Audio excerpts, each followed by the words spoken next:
kulanti wacan akhyaarta hawada inagala xiriirtay meel kastoo aad inaga maqlaysaan waa duurnimo khamiisa 26 bisha maarso sanada 2020 arrimahan barnaamijka duurnimo idinkugu heynana waxaa kamid ah dawladda Soomaaliya oo sheegtay in qofkii labaad laga helay cudurka coronavirus waxaa xaqiijisay wasiirka caafimaadka oo sheegtay in coronavirus laga helay muwaadin Soomaaliyeed oo wadanka yimid xaqiijinta xalay noo timid in ay yahay positive muwaadinkaas dibadda ka yimid waa dadka la haayo oo karantiilka ku jira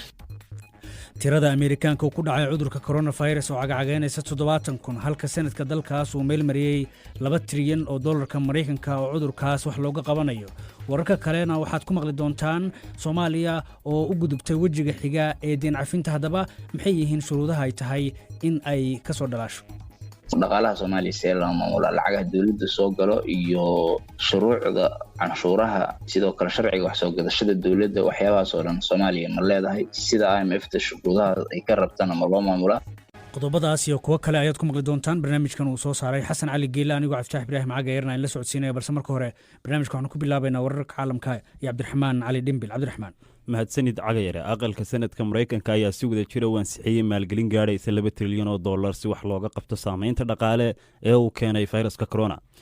kiisaska la xaqiijiyay dalkaasi laga arkay ayaa ka badnaa 10,000 maalin gudaheed sharciga wadajirka waxaa ku jira $500 bilyan oo dollar oo loogu talagalay warshadaha dhibaataysan iyo bixinta lacag toos oo loogu talagalay qoysaska gaadhaysana ilaa $3,000 oo dollar qoyskii waxaa sidoo kale jiri doona lacag dheeraad ah oo loogu talagalay cisbitaalada madaxweyne Trump oo hadlayay ka hor intii aan sharciga la saxiixin waxa uu ku qeexay I encourage the House to pass this vital legislation and send the bill to my desk for waxaan ku dhiirigelinayaa aqalka inuu saxiixo sharcigan muhiimka ah oo sharcigana loo soo diro miiskayga si aan u saxiixo ayadoon dib loo dhigin saxiix ayaan samayn doonaa saxiix weyn ayuuna noqon doonaa waxaanay noqon doontaa maalin u weyn dadka shaqeeya ee Ameerikaanka iyo qoysaska Ameerikaanka iyo xaqiiqdii shirkadaha Ameerikaanka a great day for the American worker and for American families and frankly for American companies xukuumadda Ruushia ayaa sheegtay inay xanibayso duulimaadyada caalamiga laga bilaabo caawa saqdhexe xilligooda gudaha iyo dabaddaba waana tallaabadii u dambeysay ay qaadayaan si ay ula tacaalaan fayraskan safmarka intaasi kadib kaliya duulimaadyada keenaya muwaadiniinta dalkaasi u dhashay ayuunbaa la ogolaan doonaa 10,000 oo Ruushiyaan ah ayaa dabadda kaga maqan dalkaasi isla wararka corona ayaynu ku jirnaa madaxda wadamada G20 ayaa lagu wadaa inay maanta ay yeeshaan shir madax bannaan oo shir gudoominaya Sacuudiga waxay ka wada hadli doonaan qorshe ficil ah oo ay kaga hortagayaan masiibadan caalamiga ee corona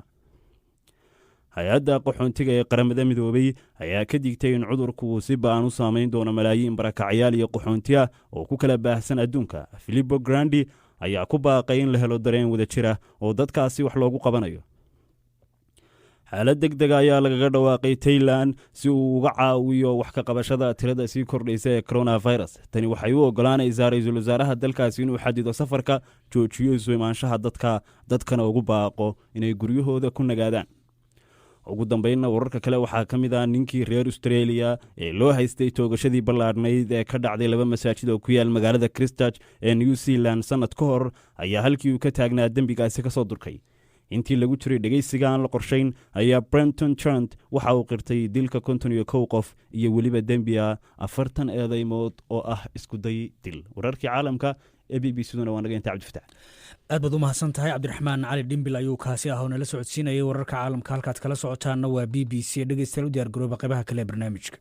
waa tahay aanu ku bilownay wasiirka caafimaadka ee wadanka Soomaaliya Dr. Fawziya Abikar Nuur ayaa maanta waxay ku dhawaaqday in baaritaan kadib qofkii labaad laga helay cudurka coronavirus Dr. Fawziya ayaa waxay sheegtay in qofka laga helay cudurka uu yahay muwaadin Soomaaliyeed oo ka yimid wadanka Talyaaniga oo maalmo lagu hayay xarun karantiila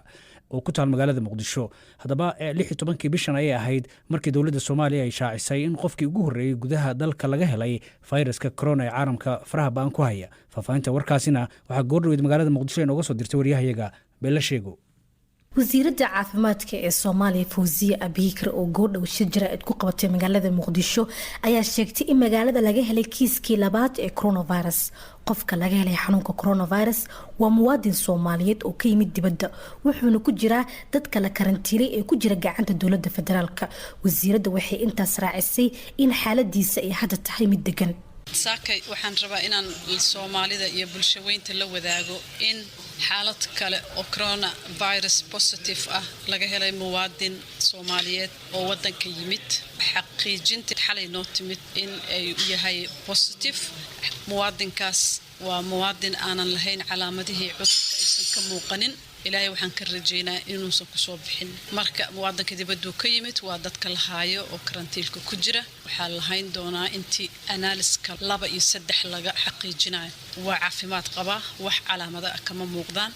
xaalado badan oo saas ah jira oo san ka muuqanin qofka calaamadihii cudurka muwaadin kasto ka yimaada meelaha qatarta ay ka jirto cudurka uu ku haayo waa la xakameynayaa waa la karantiilaya ilaa 14 beri ayaa la haynaya waa wax loo baahan yahay in la sameeyo sababtoo ah qofkana xaaladiisa in la xaqiijiyo haddii cudurka qabana aan lagu deynin bulshada oo intii ka badnay uusan yacni cudurka qaadsiinin horaantii bishan ayay ahayd markii ay wasaaradda caafimaadka shaacisay kiiskii ugu horreeyay ee coronavirus waxaana laga helay magaalada muqdisho qofka laga helay wuxuu ahaa muwaadin Soomaaliyeed oo ka yimid dalka China 19 bishan ayay dowladda Soomaaliya 19 milyan u qorshaysay in laga dhigo miisaaniyadda ka hortagga iyo la dagaalanka faafista xanuunka coronavirus dhanka kale dowladda Soomaaliya ayaa wixii sidoo kale soo rogtay xayiraado badan oo ah in hawada Soomaaliya la xiray oo wax duulimaad oo caalami ah aanay jirin iskuulaadkii iyo goobaha waxbarashada iyo isboortiga guud ahaan iyagana waa la fasaxay waxa sidoo kale shaqaalaha dowladda lagu amray in guryahooda ay ka shaqeeyaan beela sheego aad ay u mahadsantahay warbixintaasi ay magaalada muqdisho goorreed uga soo dirtay wadanka Mareykankana sanadka dalkaas ayaa waxa uu cod buuxa ku meelmariyay 2 trilyan oo dollarka Mareykanka oo wax looga qabanayo saameynta uu dhaqaalaha ku reebay cudurkaasi coronavirus arrintan ayaa waxa ay imanaysaa xilli kiisaska cudurkaasi maalin qura uu sare u kacay in ka badan 10,000 oo qof dadka uu cudurkaasi ku dhacay ku nool wadanka Mareykankana haatan waxa ay ku dhow yihiin ilaa 70,000 oo qof tiradaas oo aatan ugu badan saddexaad marka la fiiriyo wadamada Shiinaha iyo Talyaaniga oo tiradaas tiro ka badan diiwaan galiyay faafahinta warkana waxa inoo hayaa Faarax Lamaane codbixinta waxaa dib u dhigay muran daqiiqadii u dambeysay dhex maray senatarada xisbiga jamhuuriga iyo kuwa dimuqraadiga kaasoo la xiriira faa'iidada ay helaan dadka shaqala'aanta ah qorshaha waxaa ku jira lacag toos loo siinayo inta badan dadka qaangaarka ee Mareykanka taasoo ah $1,200 kaalmo la siinayo dadka ka shaqeeya ganacsiyada yaryar iyo taageero la siinayo diyaaradaha iyo dhaqaale dheeraad oo loogu talagalay cisbitaalada hogaamiyaha xisbiga dimuqraadiga aqalka senadka Chuck Schumer ayaa shir jaraa'id waxa uu ka sheegay in senataradu ay qaadeen tallaabadii saxda ahayd. This is a good ending. The twists and turns were enormous. There were some down moments, but as you know, those waa dhammaad wanaagsan isqaqabsigana waa u badnaa mararka qaar xaaladdu way cakrimaysay laakiin qaarkiina waxay weydiinayeen sharci ma helaynaa mar kasta waxaan ku kalsoonaa inaan helayno sababtoo ah Ameerika iyo dadka Ameerikaanka ayaa doonaya sidii aan golaha ka sheegayba xanuunkan waa mid ka duwan kuwii hore kana dhib badan sidaa darteed ayaan sharcigan uga ansixinay aqalka sanadka laabta isma saari doona ee dusha ayaan isaga gacan haatinay and so when we passed this bill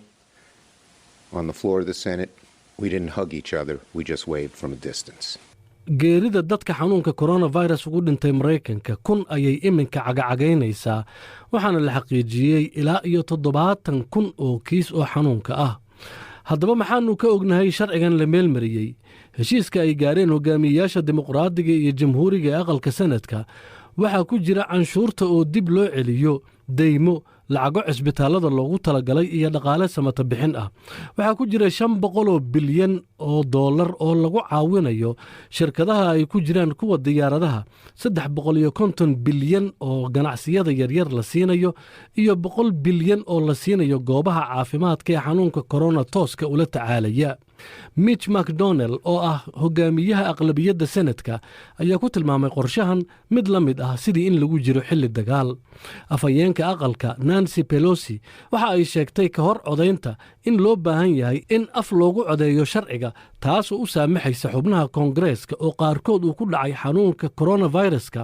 in iyaga oo karantiil ku jira ay codkooda dhiibtaan haddiise uu qof diido waxaa markaa imaanaysa in sharci dejiyayaasha looga yeero magaalada Washington si maalintii oo dhan ay u codeeyaan madaxweyne Trump waxa uu sheegay in mar alla marka uu soo gaaro sharcigaas xafiiskiisa uu saxiixi doono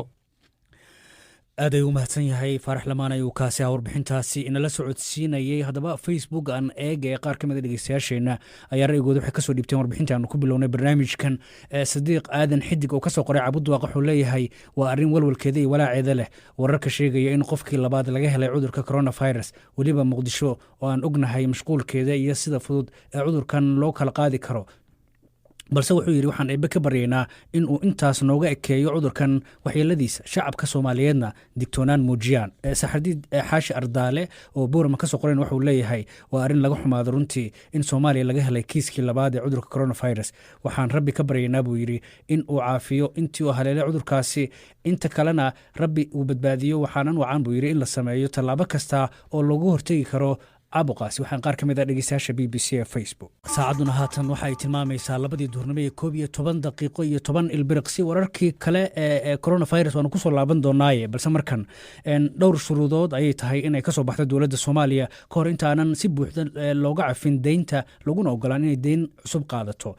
haddaba sanduuqa lacagta adduunka IMF ayaa sheegay in soomaaliya ay gaartay marxalad ay ugu qalmayso in lagu daro liiska wadamada faqriga si deyn looga cafiyo. haddaba maxay yihiin shuruudaha ay tahay in soomaaliya ay soo buuxiso ka hor intaanan si rasmi ah deynta looga cafin? maxaase ka mid a caqabadaha horyaal? su-aalahaasi kuwo kale waxaan hordhigay cabdinuur cali maxamed, hormuudka kuliyadda dhaqaalaha ee jaamacadda siimad ee magaalada muqdisho. waxaan marka hore weydiiyey waxa soomaaliya laga cafiyey waxa ay tahay. soomaaliya deymahan tii u dambeysay 86 qaadatay. marka IMF-ta iyo World Bank iyo African Development Bank markii deyn aad ka qaadato waxay ka rabaan inaad ku bixiso muddo 3 sano ah, sanad walbana aad lacag gudbiso. sidii markii dowladdii hore ay u dhacday soomaaliya wax deyna oo ay sanadle u bixisay ma jiro. marka deymihii laga sugayay inay bixisaa ku aruuray oo 30 sano lasoo dhaafay deymaha soomaaliya waxba kamaysa bixin. lacagihii ku aruuray marka hadda ay soomaaliya iska nadiifisay ayadoo ka helayso taageero wadamada ay soomaaliya saaxiibka ay yihiin. marka waxay hadda soomaaliya u gudubtay meel ama ay tegi karto ama la dhihi karo waxay diyaar hadda u tahay inay bilowdo processka deyn cafinta. markii hore shuruudihii ku horreeyey in lagu tixgeliyo in deyn laga cafiyaan aanan ku mashquulsanayn. marka hadda waxaan soo gaarna waxaa waaye shuruudihii ku xirnaa hadda inaan fulino deyn cafiska aan fulino. maxaa u dhiman soomaaliya oo ay tahay in ay ka soo baxdo dhanka shuruudaha markaan eegno? 4 shuruudood uu ku xiran yahay. shuruudda koowaad waxay ahayd in ay iska soo nadiifiso waxyaabihii awal kugu aruuray oo ahayd in ay iska bixiso. taas soomaaliya waa midda hadda ay fulisay oo ay soo gaartay. IMF-tuna inay inta ku samayso assessment ama qiimeyn dhaqaalaha soomaaliya see loo maamula, lacagaha dowladda soo galo iyo shuruucda canshuuraha, sidoo kale sharciga wax soo gadashada dowladda. waxyaabahaas oo dhan soomaaliya ma leedahay sida IMF-ta shuruudaha ay ka rabtana ma loo maamulaa. midda kale oo ah soomaaliya waa inay yarayso ama ay la timaado istaraatiijiyad ay rabto inay ku yarayso faqriga ka jira. sidoo kalena muddo 6 bilood ah ee IMF-ta program ay maamusho oo ay controlsho oo UTC yiraahdo Upper Credit Range oo ah shuruudaha ku xiran markii ay rabto in IMF deyn ka qaadato. shuruudahaas inay muddo 6 bilood ay la socoto IMF-ta ay fuliso. afartaas shuruudood markii la fuliyo IMF-ta waxay go'aan ka gaari doontaa boqolkiiba meeqa laga cafina. marka maxay yihiin caqabadaha ku horgudban in shuruudahaas ay soomaaliya ka soo baxdo? shuruudda ugu adag waa midan istaraatiijiyadu waa inaa haysato see rabtaa inaad ku yarayso faqriga. soomaaliya waxaa la sheegaa dadkeeda 73% inay yihiin dad aad faqri u ah. doodkii ugu dambeeyay ee World Bank Soomaaliya laga sameeyay faqrigaas marka see rabtaa inaad ku yarayso. bal ka waran marka midan mideynta canshuuraha dalka soo iyana caqabad kale ma aha? sax waa caqabad. IMF-ta waxay rabtaa marka ay deyn cusub ku siinayso ama kii hore inay ka cafis ay tixgelinayso wax la yiraahdo structural adjustment program wax la yiraahdo leeyihiin oo ah dowladda canshuurta soo gelaysa waa inay badato, waxa iyada ay bixinaysana inay yaraato. soomaaliya hadda 30% way ka yar tahay waxa gudaha ka yimaada budgetkeeda oo dowladda taageero iyo waxyaabo la siiyo ku yimaadaan. si marka loo badiyo dakhliga gudaha ka imaanaya in canshuuraha la mideeyo qasab waayo oo waxay ka tahay waxyaabaha IMF-ta ay rabtay ka mid tahay mideyntooda iyo sida loo maamulayo iyo xaggee waxaan ku baxayaan waa sida ayada procedure ay IMF-ta iyo World Bank rabaan in la raaco waayo. marka waxaa kaloo caqabada sida loo maamulo maaliyadda, lacagaha dowladda soo gala xaggee ku baxaan, see u baxaan oo kale. sidoo kale inay caddahay wax transparent inay noqdaan laga rabo waayo. waxaa la sheegay in lacagtan dulsaarka ahayd Soomaaliya laga cafiyey inay dalal kala bixiyeen. marka dowladahaas maxay tahay danta ugu jirta inay Soomaaliya lacag ka bixiyaan? dowladaha horta 3 group loo qaybiyaa deynka Soomaaliya lagu leeyahay. group koowaad oo ugu badan waa IMF, World Bank iyo African Development Bank.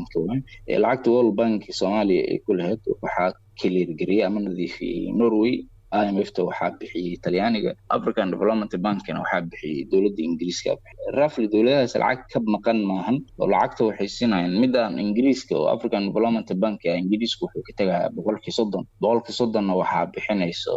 African Development Bank, 30% Soomaaliya kale ayaa lagu sii yeelana. kaasi waxa uu ahaa cabdinuur cali maxamed hormuudka kuliyadda dhaqaalaha ee jaamacadda simad ee magaalada muqdisho. khadka taleefanka ayuu igu warramayay. halkaad nagala socotaana waa BBC. markana bal aan dib ugu laabano wararkii coronavirus dunidu qabsaday leene shirarka waxaa leeyahay hogaamiyaasha G20 ayaa waxaa la filayaa maanta in ay oo khamiisa kulan yeelan doonaan. waxay ka hadli doonaan cudurkaasi safmarka ee coronavirus. shirkoodan wuxuu ku saabsan yahay sidii loo horumarin lahaa jawaabta caalamku ka bixinayo cudurkan, dhinaca weliba saamaynta dhaqaalaha iyo bini'aadamka. dhanka kalena hay-adda qaramada midoobay u qaabilsan qaxootiga UNHCR ayaa waxay sheegtay in cudurkan uu si lixaad la u saameeyey ilaa iyo malaayiin qof oo ah dadka soo barakacay, weliba dadka qaxootiga ah. faafahinta wararkaasi isku duuban waxaa soo akhriya xasan cali geelo haatan stuudiga ula soo bir. xasan oo bal G20 shirkooda noogu hormar. cabdi fataax waa markii ugu horeysay ee hogaamiyaasha wadamadan warshadaha ku horumaray ee la yiraahdo G20 ay shir ku qaadanayaan muuqaal toos ah iyagoo aan hal miis wada fadhin, nin kasta xafiiskiisa ama uu ka soo galayo. dhibaatadan waxay tahay cabsi laga qabo faafitaanka cudurkaasi coronavirus xilli ay ka wada arrinsanayaan sidii loo xakameyn lahaa cudurkaasi coronavirus. hogaamiyaashan waxa arrimaha ay diiradda saari doonaan waxaa ka mid ah tallaabo caalami ah sidii loo qaadi lahaa oo lagu yareyn lahaa cudurkan safmarka ee dunida kusii faafaya. dowladda Sacuudi Carabiya ayaa shir gudoominaysa shirkan. waxyaabaha badan oo looga hadlay waxa ugu daran waxay tahay sidii loo heli lahaa dhaqaale lagula dagaalamo cudurkan, gaar ahaan wadamada saboolka ah iyo wadamada kale ee u nugul cudurkan. hase yeeshee dhibaatada tagan ee waxay tahay wadamadii caalamka ugu tunka weynaa sida Mareykanka iyo Britain ayaa iyaga waxay la daala dhacayaan sidii ay u xakameyn lahaayeen cudurkan coronavirus oo dhibaato weyn ku hayo. qadka waxaa soo galaya ka mid ah qaramada midoobay madax ka socota hay'adda meeraha sanduuqa lacagaha caalamka IMF-ta iyo bangiga ay yiraahdeen hay'adda caafimaadka adduunka. waxaana markaas diiradda lagu saarayaa sidii wax looga qaban lahaa cudurkani. arrinta kale waxay tahay dadka ka soo qayb galaya ama shirkaasi qaybta ka ah waxaa ka mid ah madaxweyne Donald Trump ka Mareykanka oo haatan Mareykankana ay caqabada ka jirta iyo dhigiisa Shiinaha oo in muddaaba ay isdacaayadeynayeen. Trump wuxuu lahaa cudurkan waxa laga keenay Shiinaha. marka dhammaantoodna waxay ku soo gali doonaan dhammaantaas ay video ay ku soo galayaan oo ma wada kulmi doonaan. waa tahay marka dhinaca kale qaramada midoobay walaac bay muujisay oo weliba cudurkan bay ka muujisay in malaayiin qof ay dhibaato gaara ku dhici doonto. arrintaa maxay tahay? arrinta laga baqay waxay tahay waxaa jira wadamo sida hadda Britain iyo Mareykanka saan sheegin oo kale wadamadii ugu dhaqaalaha roona adduunka ay ka mid yihiin. hase yeeshee xakameynta cudurkan dhibaato ay ku noqotay. marka waxaa la barbar dhigayaa Britain iyo Mareykanka waxaa la barbar dhigayaa wadamada sida Libya iyo Suuriya oo kale. Libya iyo Suuriya qaxooti badan ayaa gudaha ku nool, kuwa ayaa dibadda u qaxay, xaalado adag ayay ku nool yihiin. marka waxaa la leeyahay cudurkani wuxuu halis ku noqonayaa nolosha malaayiin qof oo u badan dadka qaxay ama dadka wadamada ku barakacay. tan ugu daran waxay tahay dadka qaxootiga tusaale ahaan waxay u baahan in raashin ama mucaawino loo qaybiyo. qaabkee loogu qaybinayaa? cid guryaha ugu geynayso ma jirto. marka waa in ay dad u tagaan oo loo qaybiyo. dadka u qaybin lahaa naftooda waxay ka baqayaan faafitaanka cudurkan iyo dhibaatooyinka haya. waa tahay aad baad u mahadsantahay xasan cali geela ayuu kaasi faafahinta warkaasi nala socodsiinaya. xitaa ciyaarihii coronavirus baa galay oo dhinac walba u saameeyey. haatan balan eegno dhinaca Afrika, weliba bariga Afrika aanu imaano halkaas oo khamaarka ama sharadka ay lagu kala cuni jiray ciyaaraha Yurub ka dhacaya oo weliba qofku dhihi jiray kooxda Sibil babalin doonta iyo kooxda badin doonta ayaa haatan waxaa la leeyahay wuxuu aad hoos ugu dhacay 99% maadaama aanay jirin ciyaar dunida ka socotay weliba qof doonaya in uu lacagta ama lacagtiisa u dhigto si uu guul ugu gaaro. haddaba taas waxay saamaysaa la leeyahay dhaqaalihii oo dhinaca kale shirkado badan ay faa'iidooyin ka heli jireen. waa tahay intaa haddaan kaga gudubno bal markana barnaamijkii baafinta.